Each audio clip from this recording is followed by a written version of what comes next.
Hello everyone, this is the second video about the HopChop our hot patch cutting jig, and this is going to be hopefully a much shorter video than the first one, but we're going to talk a little bit about how to use the jig itself. Here you see I have the blade fixture with the blade on it, and here's the feed guide. It's already been, I've done everything that I did on part 1 of the video. I marked it so I know exactly where it is. This is a V3 version 3, so it has a 0, 1, 2, and 3. So it just goes from 0, which in this case is the inside diameter. So right at the very edge, all the way down to halfway through, which is 3 millimeters, right? A total of 6 millimeters diameter. So to do that,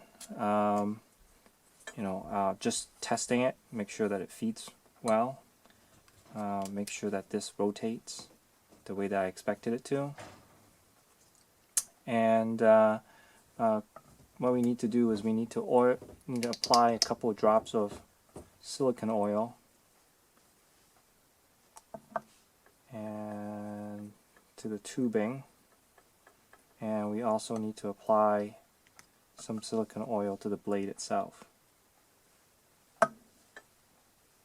That just allows it to feed much more smoothly as we're creating the cut. Okay, so once that's done, you can just kind of work that into the feed guide a little bit. Okay, but the important thing is figuring out how to set it, right? So the scale is fairly self-explanatory, starting with 0. In this case, the version 3, every mark is 0.2 millimeters down, so this is 1, 1.2, 1.4, 1.6, 1.8, and then 2, right? And then if you need, you can certainly set it in between and you get 0.1 adjustments. So in this case, I'm just going to set it to 0.8, and what we do is hold it on the sides with we get a nice little cammed edge, beveled edge that you can apply some pressure to. Now as you feed the tubing in, it's going to apply pressure to the feed guide, and it should lock pretty well, so it shouldn't move. But you should also try not to rotate the tubing, because you're obviously trying to keep it straight against the blade. Right? So then all I have to do is just, and that's it. So at that point I can pull it back out and take another knife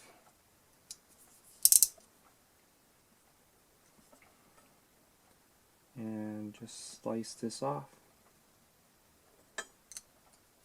And that's one patch, one length of a patch. In theory, even though I cut the other side, I should be able to do the same thing on the other one, so I can double check my setting. I should actually be able to feed it in again from this side and do the same thing. Right? And that's another patch. Right?